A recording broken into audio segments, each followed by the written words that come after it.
This is Mary C. Curtis. I'm in for Mary Harris, who's traveling to the Republican National Convention. Today's episode deals with violence and includes the sound of gunshots. If you need to take a break, pause and come back to us later.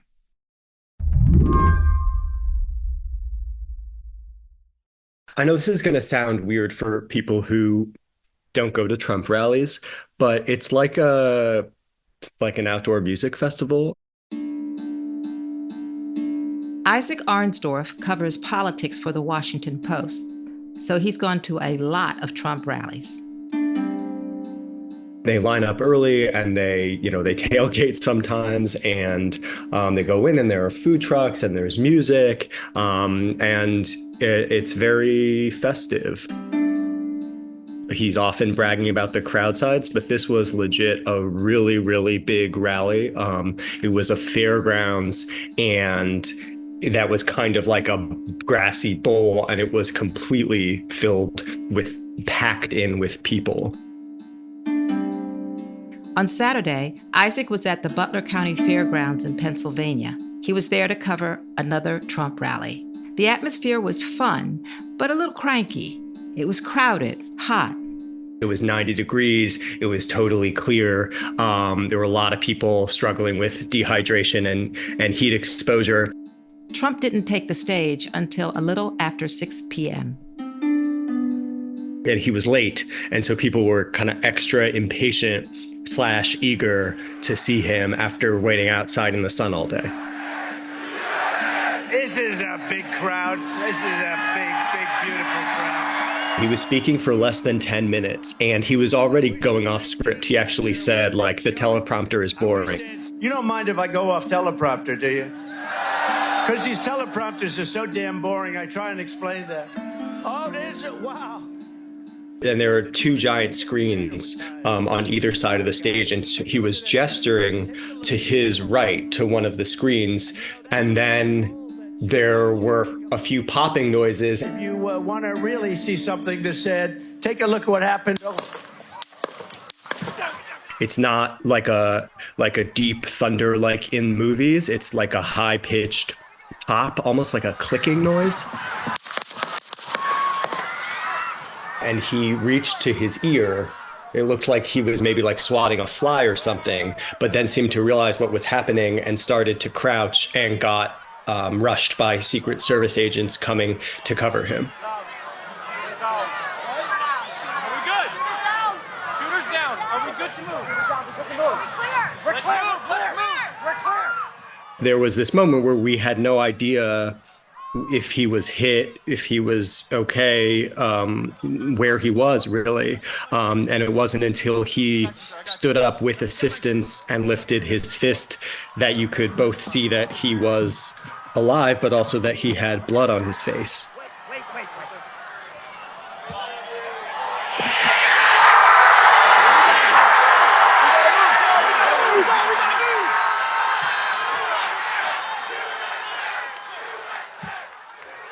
At that point, the police showed up, said, "Everybody leave. This is a crime scene." And it was a pretty orderly exit, with the exception of, there were some number of people who turned around, and as they were passing the press pen, were blaming the media for what had happened in some pretty ugly and explicitly threatening language. There's a moment in every Trump rally where there's a performative jeer at the fake news, and at some events it's more threatening than playful. This was not playful. You can definitely say atmospherically that the temperature is very high in politics,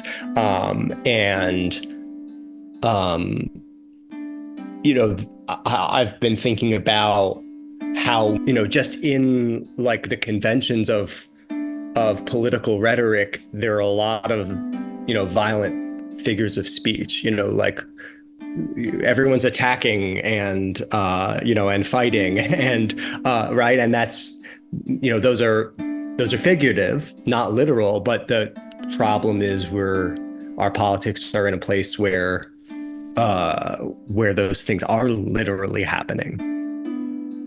It's a this changes everything moment. The conversation is going to be completely different. Today on the show, the attempted assassination of Donald Trump. I'm Mary C. Curtis, in for Mary Harris. You're listening to What Next? Stick around.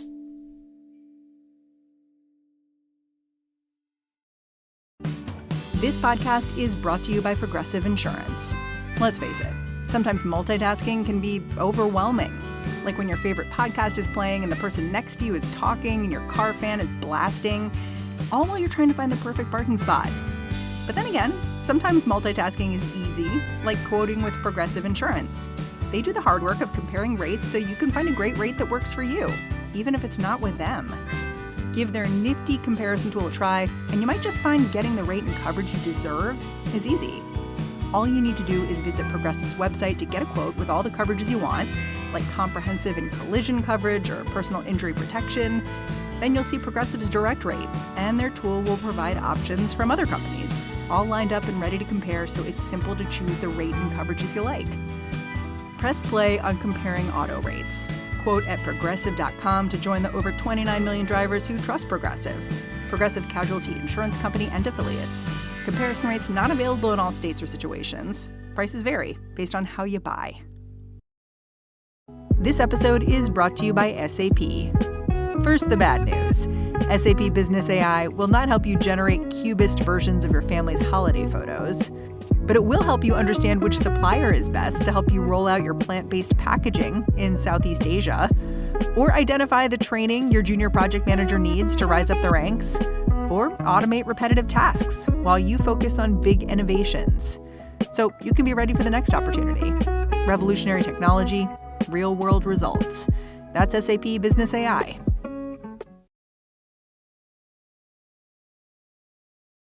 There's still a lot we don't know about what happened on Saturday, but we're learning more about the victims. 50-year-old Corey Comparator was shot and killed after throwing himself on his family to protect them. Pennsylvania Governor Josh Shapiro told reporters about him on Sunday. Corey was a girl dad. Corey was a firefighter. Corey went to church every Sunday. Corey loved his community. Most especially, Corey loved his family. Corey was an avid supporter of the former president and was so excited to be there last night with him in the community. David Graham writes about politics and has been following this shooting for The Atlantic. He says we're also learning a bit more about the shooter himself. We know his name, Thomas Crooks. He's 20 years old. And beyond that, we don't know much. He doesn't seem to have a whole great deal of record. There's no criminal record. He didn't serve in the military, as far as we know. He was a registered Republican. He gave $15 to a progressive PAC. People are looking for these political hints, and we don't have them. Police said they found 2 explosive devices in his car, and they think they found a third at his home. Do we know how he managed to get up to that roof with a AR-15 in the first place? We don't. There's some interesting interviews floating around with people who were at the rally who said they saw him going up onto the roof, but that's about all the hard information we've had. It is interesting. The building where he was killed is outside the perimeter of this event, so it's nearby, but not inside the event space. But you can see, if you look at an overhead shot, how it would give him a sort of clean angle towards the stage. And how that wasn't something that security and the Secret Service were watching is a huge question. And I think we'll probably see a lot of focus on that in the coming days and weeks. Just how unprecedented is this? When was the last time a person who'd been elected president, running for president, was actually wounded by an assassination attempt? We've got to go back to 1981 and the shooting of Ronald Reagan for something like this. Threats on presidents are not all that unheard of. And you have people sometimes who breach the White House grounds or gunshots hit the White House during the Obama administration on a couple occasions. But the last time we had somebody hit like this would have been Reagan in 1981. Before that, you would have to go back, obviously Robert F. Kennedy Jr. was killed in 1968 while he was campaigning for president, although before he was nominated. His brother was killed in 1963, obviously. Theodore Roosevelt was shot while running for president in 1912. So there are incidents, but there are not a lot of them. It's a pretty rare thing to see happen. In a news conference late Saturday night, the special agent in charge of the FBI Pittsburgh office called it, quote, surprising that the gunman managed to fire multiple shots before he was found. What questions are there about this event's security? And could we see some serious fallout for the Secret Service? Yeah, I mean, I think broadly the Secret Service has a lot of serious questions. And this is, I think the context for that is the Secret Service has had a pretty rough, decade at this point. There have been a series of incidents where the Secret Service agents have made mistakes, leaving guns places, being sent home for trips for misbehavior, security lapses, and nothing as serious as this. But I think it puts together a picture of a Secret Service that just simply does not seem to be doing its job very well. And to allow something like this to happen is a pretty serious black mark on the agency. Within minutes, of course, conspiracy theories about this event absolutely exploded online. Without getting into too much detail, because we don't want to validate or amplify any of them, what kinds of things are we seeing? If you can think of it, somebody has probably tweeted it. All kinds of false flags and political conspiracies and you name it. I think the thing that is most notable and politically important and also impossible to ignore is you have a series of Republicans, people like J.D. Vance, the senator, and vice presidential hopeful, Senator Tim Scott, blaming this stuff on Democrats for saying that Trump is an authoritarian or saying he's a fascist.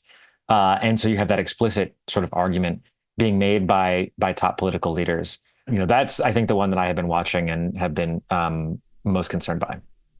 What does it mean, do you think, when you're seeing this kind of thing from high-ranking officials and not just folks on the fringe? I think it's really dangerous. And one of the things that comes up repeatedly in studies of political violence and anti-democratic attitudes is that attitudes about political violence and the justifiability of it fluctuate inside the population and sometimes are consistently high compared to what you might hope. But what really matters a lot is the kind of cues they get from political leaders. If they're being encouraged to act on that by political leaders or encouraged to sort of turn up the temperature, they will respond to that.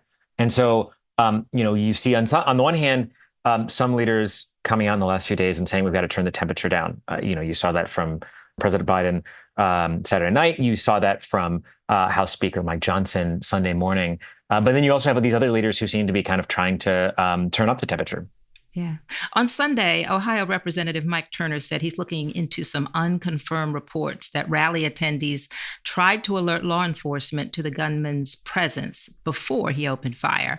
And a spokesperson for the Secret Service has had to publicly deny allegations that it refused to boost Trump's security detail before the incident. So already we're seeing this Republican narrative forming of a deep state that's against Trump in a way that led directly to this shooting.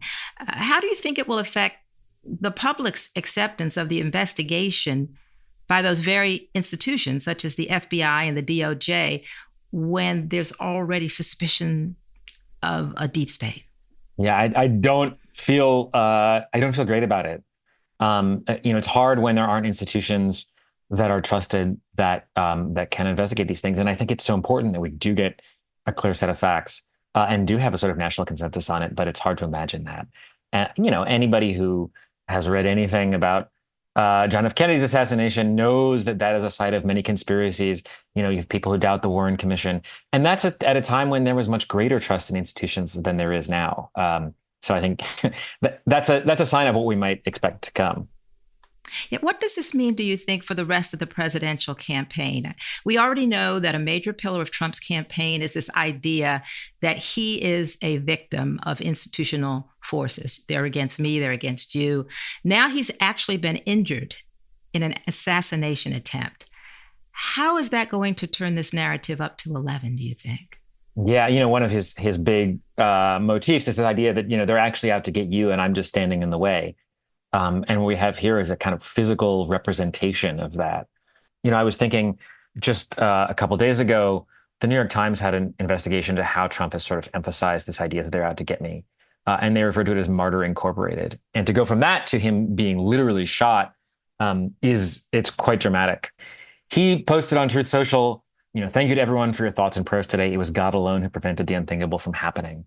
And so he's moving to this sort of language right away. And I think you'll see it from his supporters, the idea that this is proof that he was sort of ordained as a leader and that he is meant to be the president again and the rightful leader of the country.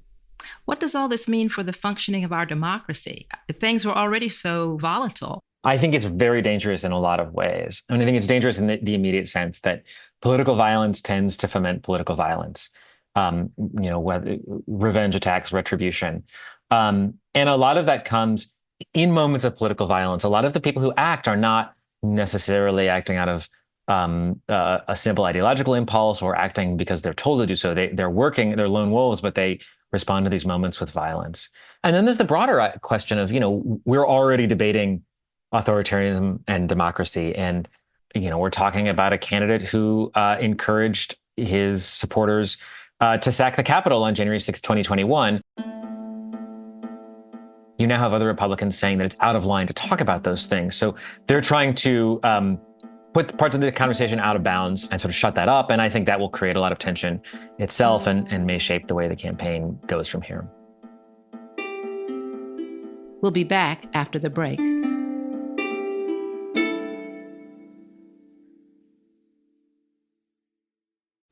This show is sponsored by BetterHelp.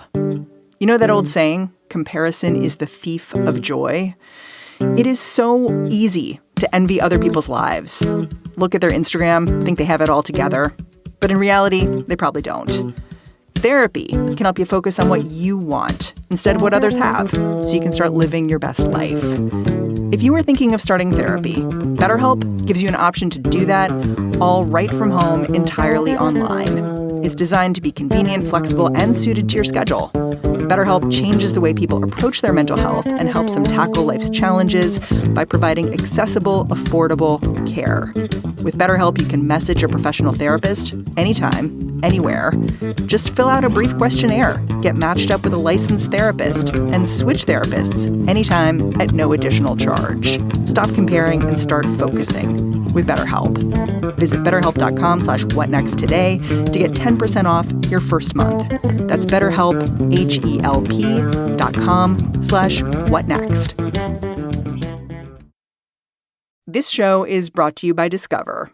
Have you heard about Doublenomics? It's okay if you haven't. It's extremely niche and practiced by Discover. Here's an example. Discover automatically doubles the cash back earned on your credit card at the end of your first year with Cashback Match. That means with Discover, you could turn $150 cash back into $300. It pays to Discover. See terms at discover.com/creditcard.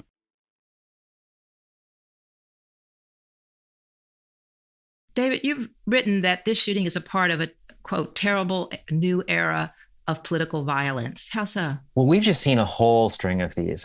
There was the shooting of people practicing for the congressional baseball game that gravely wounded Steve Scalise in the House leadership. There was the riot in Charlottesville, Virginia, led by neo-Nazis in 2017. There was a pipe bomber in the 2018 midterm campaign. There was the shooting of the synagogue in Pittsburgh. There was a plot to kidnap Gretchen Whitmer, the governor of Michigan. There's so many of these.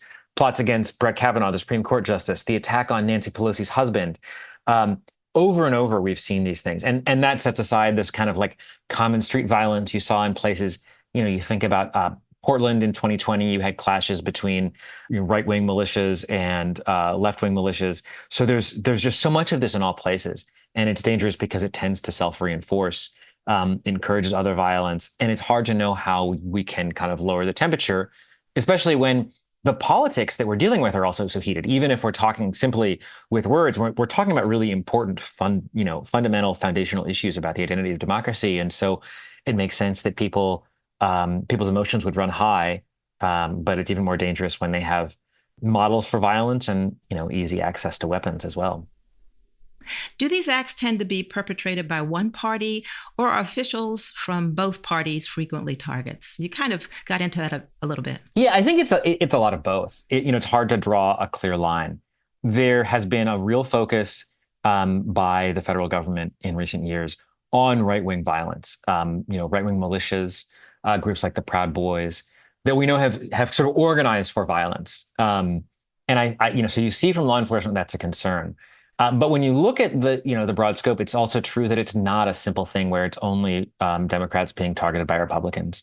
You see, for example, the quote unquote lone wolves, like the person who was trying to take a gun to Brett Kavanaugh's house.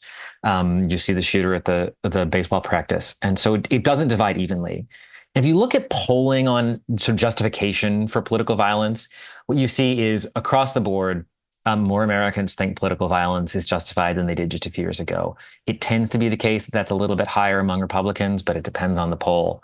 And the numbers we're talking 30, 40% of the population and sometimes higher who see sometimes political violence is justified.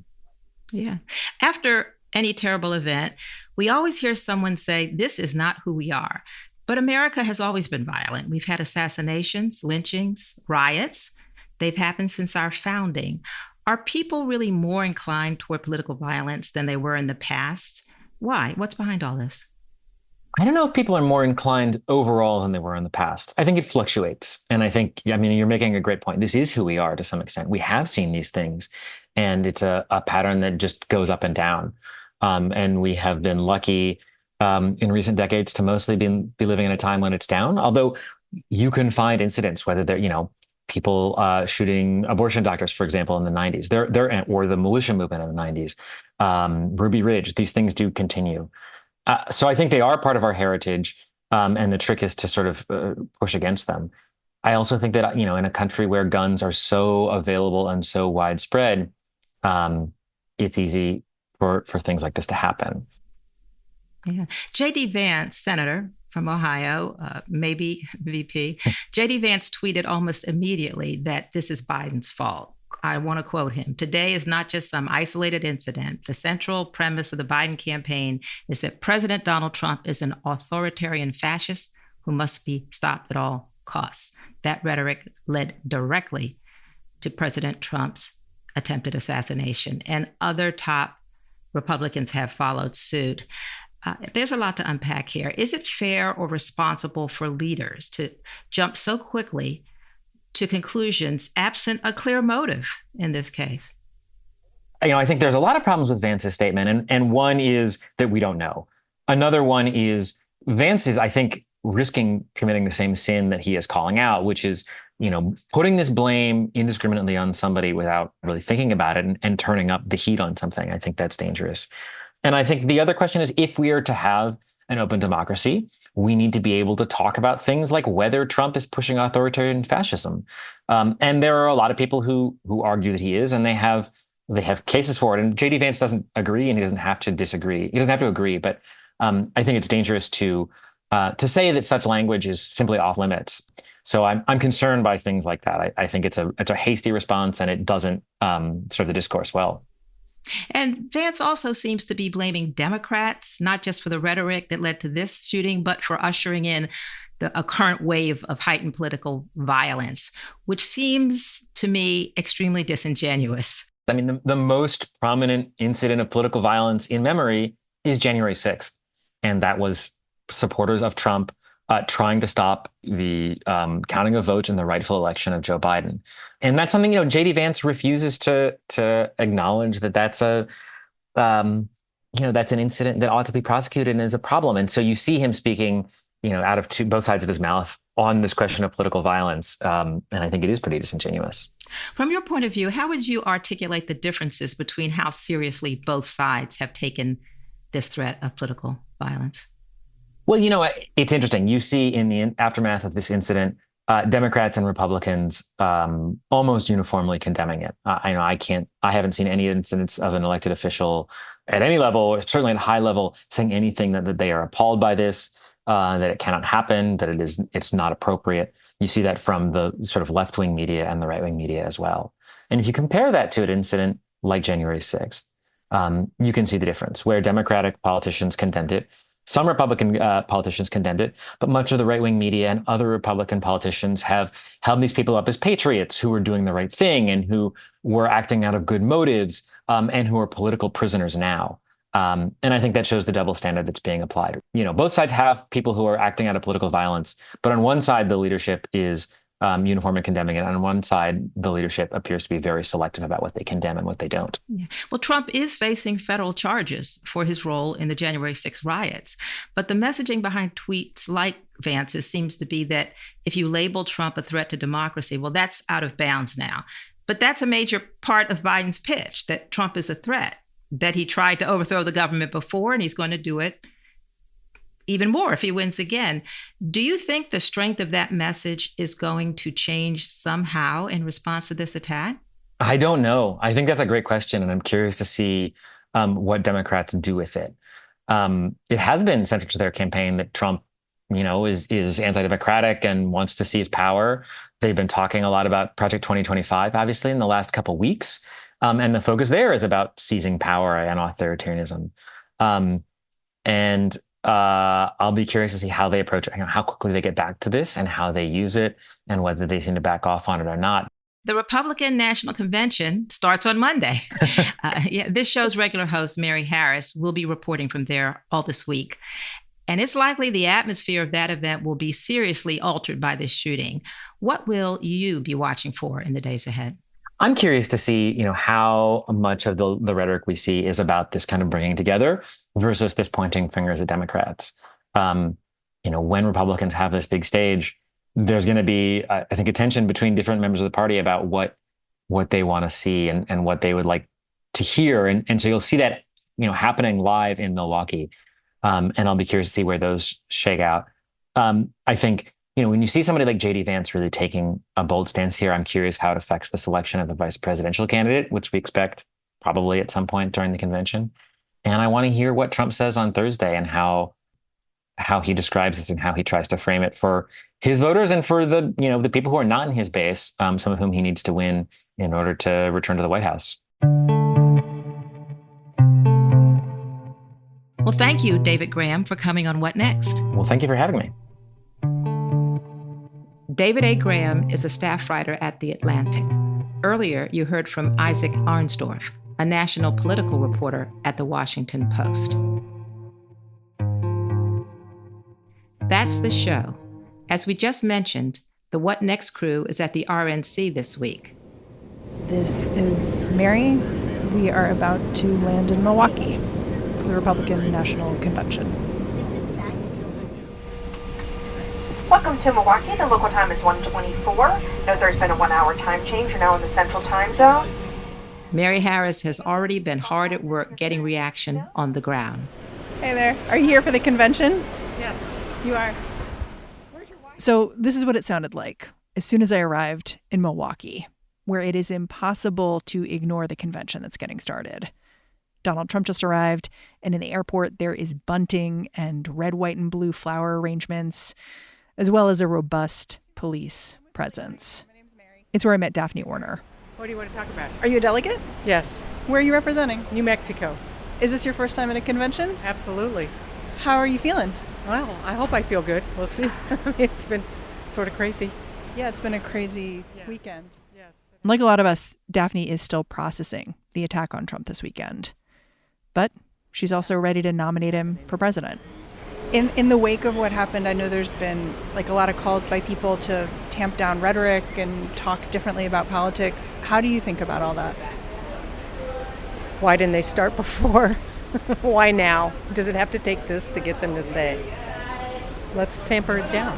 We're all in the same boat. We're all Americans, and we want to do what's best for America. Doesn't matter who is there. Yeah. I mean, do you feel like Republicans and Democrats both need to take that message to heart? I don't care who you are. It's our country. So let's get our act together. We've got wars going on. We've got a lot of problems, and it just doesn't get fixed by shooting at each other. You sound sad.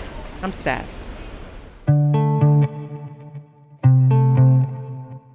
You all are going to hear a lot more of our reporting from Milwaukee this week. But for now, back to Mary C., who's holding it down in the studio. If you're a fan of What Next, the best way to support our work is to join Slate Plus. Go to slate.com/whatnextplus to sign up.